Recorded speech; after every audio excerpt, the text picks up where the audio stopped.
নমস্কার, আপন হতে বাইরে সকলকে সুস্বাগত।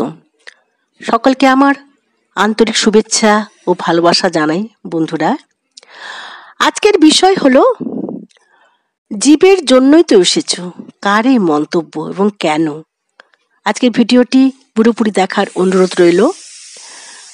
শ্রী শ্রী মার জীবনীকার মানদাশঙ্কর দাশগুপ্তের পরিচিত একজনকে শ্রী শ্রী মা লিখেছিলেন, আমার কাছে যাহারা আসিবে তাহারা সংসারের দড়ি দড়া ছিঁড়িয়া আপনি আসিবে, আমি কাহাকেও ডাকিয়া আনিতে পারিব না। ভক্তের মধ্যে এইরকম অপ্রতিরোধ্য আকর্ষণ ক্ষমতা শ্রী শ্রী মায়ের ছিল, কিন্তু সেখানে না ছিল তার স্বতন্ত্র অহংবোধ। কেউ কেউ কোনো প্রকারে তার অর্থাৎ শ্রী শ্রী মার সম্বন্ধে একটু জেনেই একটা দিব্য আকর্ষণে ব্যাকুল হয়ে তার নিকট ছুটে এসেছেন। আবার যারা অন্যের কথা বা প্রেরণায় তার কাছে গেছেন, তাদের ক্ষেত্রেও দেখা যায় এক আশ্চর্য ভক্তি বিশ্বাস নিয়েই তার সামনে উপস্থিত হয়েছেন। অনেক সময় শুধু একটু দর্শন বা প্রণাম করতে গিয়েই শেষে শ্রী শ্রী মার চরণ কমলে আত্মসমর্পণ করে ফিরেছেন। গৌরী মার কাছে যারা ভাগবত শুনত বা দীক্ষা গ্রহণ করতে আসতেন, তিনি তাদের অনেককেই মার কাছে নিয়ে যেতেন। জনৈক স্ত্রী ভক্ত লিখেছেন, তিনি 1904 সালে শ্রাবণ মাসে ঘোড়ার গাড়ি করে গৌরীমা ও তার সঙ্গী দুর্গাদেবীর সঙ্গে দুয়ের 1 নম্বর বাগবাজার স্ট্রিটের বাড়িতে যান। তার আগে তিনি কখনো মাকে দেখেননি বা তার জীবন কথাও শোনেননি, কিন্তু পথে তিনি কাঁদতে থাকেন ও গৌরীমাকে বলেন মা যেন দয়া করেন। বন্ধুরা, অন্তর্যামী শ্রী শ্রী মার অমোঘ বাণী, আমার কাছে যাহারা আসিবে তাহারা সংসারের দড়ি দড়া ছিঁড়িয়া আপনি আসিবে। যে জীবনে শ্রীমার কথাও শোনেনি, জানে না, তিনি কাঁদছেন আর শ্রী মার দয়া প্রার্থনা করছেন। ধন্য সেই কৃপাধন্যা ভক্ত।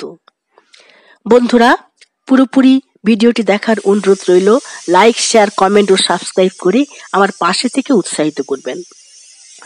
মার বাড়িতে গিয়ে গৌরীমা শ্রী মাকে কি বললেন তা জানতে পারা যায় না, কিন্তু শুনলেন মা গৌরীমাকে বলছেন, তোমার এই কাজ, তুমি এই সেদিন সুরেনের বউকে আনলে, আজ আবার এই বৌমাকে এনেছো। মা একটু রঙ্গতামাশা ভালোবাসতেন, কিন্তু গৌরীমাও কম ছিলেন না। তিনি বললেন, দেবে না তো কি, এসেছো কি করতে, জীবের জন্যই তো এসেছো। তখন মা একটু চুপ করে থেকে বললেন, তবে এসো মা, এখন সময় ভালো আছে। তারপর দুর্গা দেবী ও শ্রী ভক্তটিকে দীক্ষা দিলেন। এরপর গৌরীমার সঙ্গে ঠাকুরের সময় হতেই শ্রীমার বিশেষ অন্তরঙ্গতা ছিল। গৌরীমার কলকাতায় জননীদের জন্য ঠাকুরের প্রাণ কাঁদত, তাই গৌরীমাকে প্রেরণা দিতেন মায়ের কাছে ভগবানের কথা বলে তাদের ভক্তি উদ্দীপিত করতে। একদিন ঠাকুর বললেন, যদু মল্লিকের বাড়ির মেয়েরা তোকে দেখতে চেয়েছে, তোকে অর্থাৎ গৌরীমাকে, একদিন যাস ওখানে। তখন গৌরীমা বললেন, তোমার এই কাণ্ড, তুমি লোকের কাছে আমার এত প্রশংসা করো কেন? একদিন নহবতের সামনে বাম হাতে একটি বকুল গাছের শাখা ধরে ডান হাতে পাত্র থেকে জল ঢালতে ঢালতে বললেন, আমি জল ঢালছি, তুই কাদা চটকা। গৌরীমা অবাক হয়ে ভাবলেন এবং বললেনও, এখানে কাদা কোথায় যে চটকাবো, সবই তো কাঁকর। ঠাকুর হেসে বললেন, আমি কি বললুম আর তুই কি বুঝলি? এদেশের মায়েদের বড় দুঃখ, তোকে তাদের মধ্যে কাজ করতে হবে। সাধন প্রবণ ও নির্জনতা প্রিয় মন গৌরীমার। তিনি হিমালয়ের বহু দুর্গম স্থানে ঘুরেছেন, তপস্যা করেছেন, তাই বললেন, সংসারী লোকের সঙ্গে আমার পোষাবে না, আমার সঙ্গে কতগুলো মেয়ে দাও, আমি তাদের হিমালয়ে নিয়ে গিয়ে মানুষ গড়ে দিচ্ছি। হাত নেড়ে ঠাকুর বললেন, না গো না, এই শহরে বসে কাজ করতে হবে, সাধন ভজন ঢের হয়েছে, এবার এই জীবনটাকে মায়েদের সেবায় লাগা, ওদের বড় কষ্ট। পরে তিনি অর্থাৎ গৌরীমা তাই করেছিলেন। তিনি ঠাকুরের প্রতি ছিলেন শ্রদ্ধা সম্পন্না। দিব্য সঙ্গ পাবার আশায় শ্রীমায়ের সঙ্গে কখনো কখনো নহবতে বাস করতেন। উচ্চাঙ্গের সাধিকা জ্ঞানে ঠাকুর তাকে খুব স্নেহ করতেন আর সাধন ভজনের অনেক উপদেশও দিতেন। একদিন ঠাকুর কৌতুক ভরে নহবতে এসে কৌতুক ভরে জিজ্ঞাসা করছেন, বলো তো গৌরী দাসী, তুমি কাকে বেশি ভালোবাসো? গৌরীমা গান ধরলেন, রায় হতে তুমি বড় নও হে বাঁকা বংশীধারী, লোকে বিপদ হলে ডাকে মধুসূদন বলে, তোমার বিপদ হলে পরে বাঁশিতে বলো রায় কিশোরী।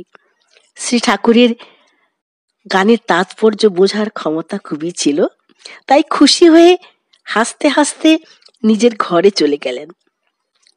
এমনই ছিল শ্রীমার প্রতি গৌরীমার ভক্তিপূর্ণ ভালোবাসা। দক্ষিণেশ্বরের দিনগুলিতে গৌরীমার জীবনে আনন্দের দিন হলেও তপস্যার প্রতি আকর্ষণ থাকায় বৃন্দাবনে এসে উদয়াস্ত এক আসনে বসে 9 বার সাধনা করেছেন। এদিকে ঠাকুরের লীলা সংবরণে উদ্যোগ করতে লাগলেন। ঠাকুর সংবাদও পাঠানো হলো, কিন্তু সে সংবাদ যথাকালে তার নিকটে পৌঁছায়নি। গৌরীমাকে না দেখে ঠাকুর বলেছিলেন, এতকাল কাছে থেকে শেষটায় দেখতে পেলে না? আমার ভেতরটা যেন বিল্লিতে আঁচড়াচ্ছে। পরে শ্রীমা বৃন্দাবনে যখন গেলেন, ঠাকুরের দেহ রাখার পর গৌরীমাকে খুঁজে বের করলেন।